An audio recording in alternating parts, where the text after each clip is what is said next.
Traité sur la très sainte Trinité de saint Augustin, livre 5, chapitre 8, tout ce qui se dit de la nature divine est propre aux trois personnes de la très sainte Trinité. C'est pourquoi nous posons en principe que tout ce qui se dit de la nature s'affirme de la substance même de Dieu, et que tout ce qui est dit de relation ne tombe que sur la personne et non sur l'essence de l'être divin. Bien plus, l'unité de substance est si forte dans le Père, le Fils et l'Esprit Saint que nous exprimons au singulier tous les attributs collectifs qui leur conviennent. Ainsi, nous disons que le Père est Dieu, que le Fils est Dieu et que le Saint-Esprit est Dieu, expression qui ne peut s'entendre que de la substance divine. Toutefois, nous ne disons pas que les trois personnes de l'auguste Trinité sont trois dieux, mais un seul et même Dieu. Autant le Père est grand, autant le Fils est grand, autant le Saint-Esprit est grand.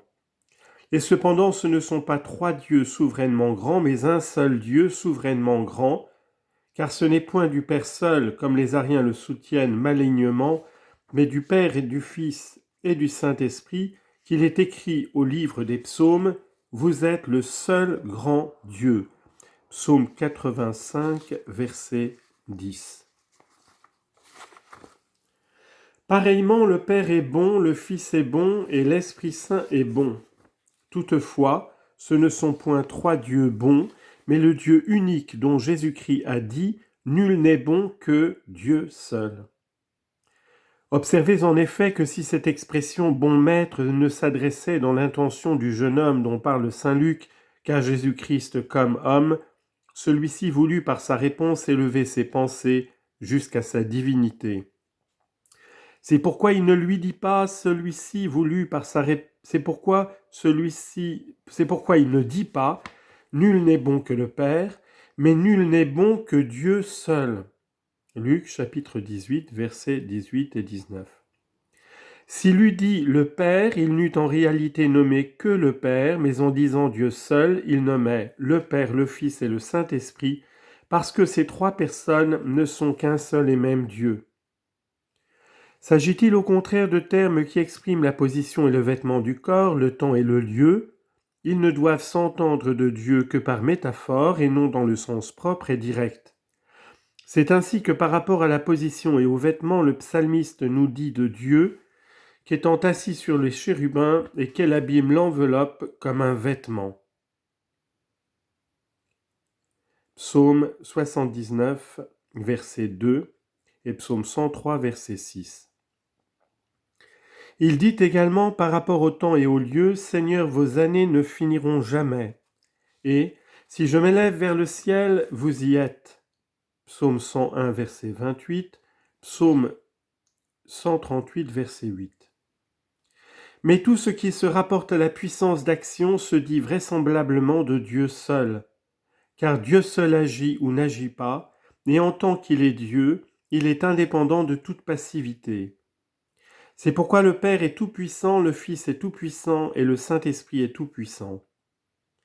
Toutefois, ce ne sont pas trois dieux également tout-puissants, mais un seul Dieu tout-puissant, et tout est de lui, tout est par lui, tout est en lui.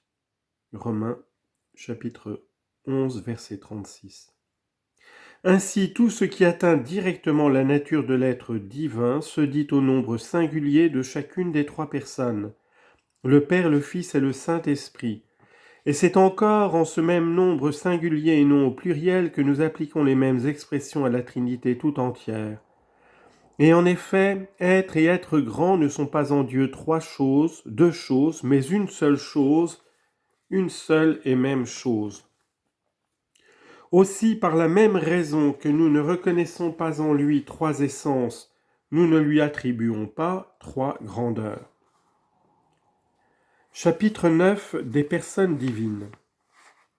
J'emploie ici le mot « essence » qui est un terme de la langue grecque et qui répond dans la nôtre à celui de substance.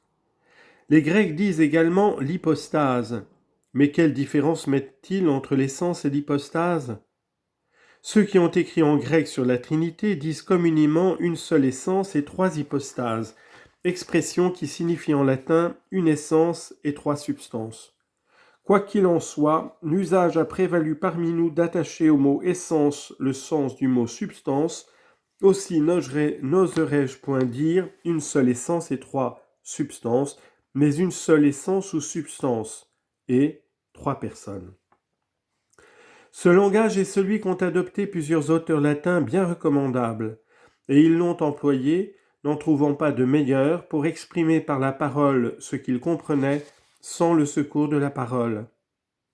Et en effet, puisque le Père n'est pas le Fils, que le Fils n'est pas le Père, et que le Saint-Esprit, qui est aussi appelé le don de Dieu, n'est ni le Père ni le Fils, il faut nécessairement reconnaître trois personnes en un seul Dieu. C'est pourquoi Jésus-Christ a dit au pluriel, le Père et moi, nous sommes un. Jean chapitre 10, verset 30. Les sabelliens traduisent au singulier, le Père et moi est un, tandis que le Sauveur a dit, nous sommes un. Il y a donc trois personnes en Dieu. Mais s'agit-il de définir ce qu'est une personne divine, soudain toute parole humaine devient impuissante. Aussi disons-nous trois personnes, mais pour dire quelque chose, mais moins pour dire quelque chose que pour ne pas garder un silence absolu. Chapitre 10. Tout ce qui se rapporte à la nature divine se dit au singulier des trois personnes. De même donc que nous ne disons pas qu'il y a en Dieu trois essences, nous ne reconnaissons pas en lui trois grandeurs, ni trois êtres souverainement grands. Car dans les choses qui ne sont grandes que relativement, il faut distinguer la grandeur de la chose elle-même. C'est ainsi que nous disons une grande maison, une grande montagne, un grand esprit. Mais dans ces trois exemples-là, la grandeur n'est pas la même chose, n'est pas la chose même qui est grande, en sorte que la maison, si grande qu'elle soit, n'est pas la grandeur elle-même. Nous concevons en effet la grandeur comme indépendante soit de la maison ou de la montagne que nous nommons grande, soit de tout autre objet auquel nous appliquons une idée et une relation de grandeur.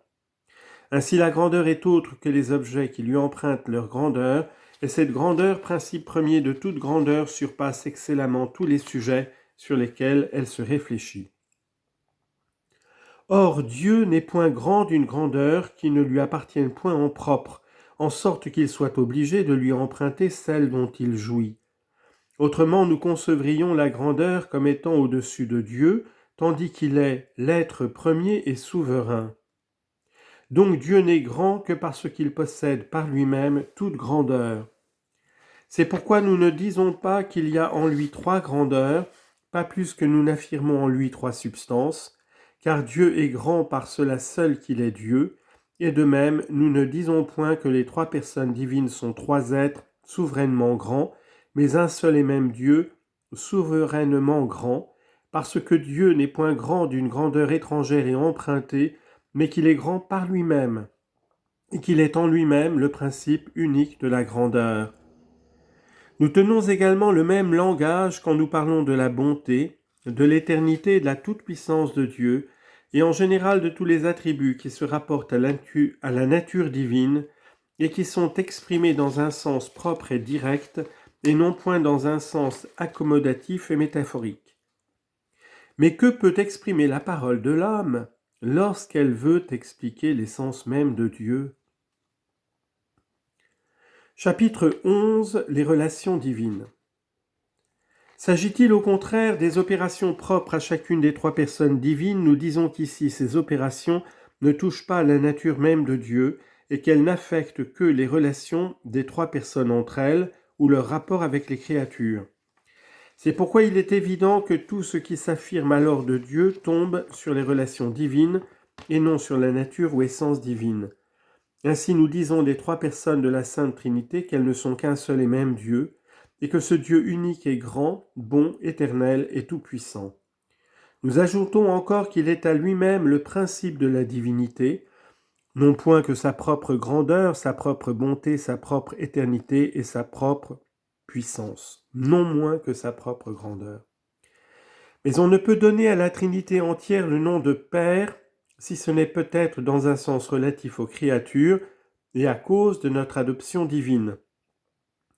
Et en effet, cette parole de l'Écriture, écoute Israël, le Seigneur ton Dieu est le seul Seigneur, Deutéronome 6,4, ne doit point s'entendre du Père à l'exclusion du Fils et du Saint-Esprit. Cependant, nous pouvons avec raison appeler Père ce Dieu unique parce qu'il nous engendre par sa grâce à la vie spirituelle.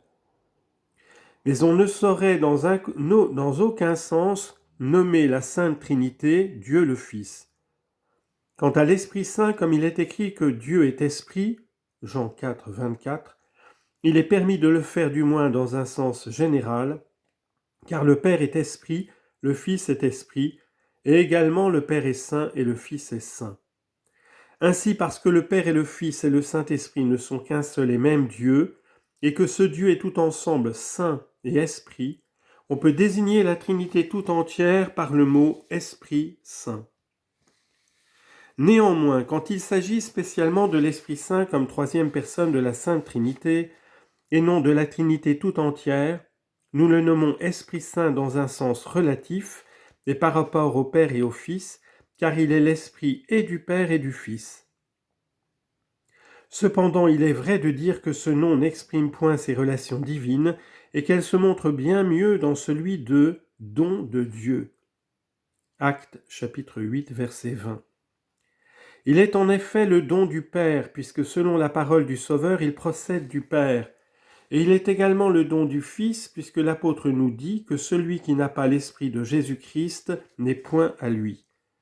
Jean 15, 26 et Romains 8, 9. C'est donc relativement aux deux premières personnes de la Sainte Trinité que nous nommons le troisième don de Dieu.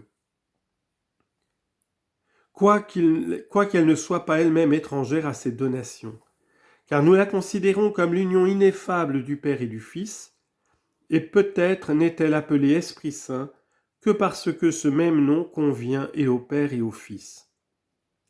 Ainsi, le mot Esprit Saint désigne également la troisième personne de la Sainte Trinité, mais il s'applique aussi aux deux autres, car le Père et le Fils sont tous deux esprits et sont tous deux saints. L'Esprit Saint est donc nommé le don mutuel du Père et du Fils, afin que ce nom qui convient à l'un et à l'autre exprime par lui-même que dans la Trinité, cet Esprit est l'union des deux premières personnes. Mais cette Trinité de personnes ne forme qu'un seul Dieu qui est unique, bon, grand, éternel et tout-puissant, et qui est à lui-même son unité, sa divinité, sa grandeur, sa bonté, son éternité et sa toute-puissance.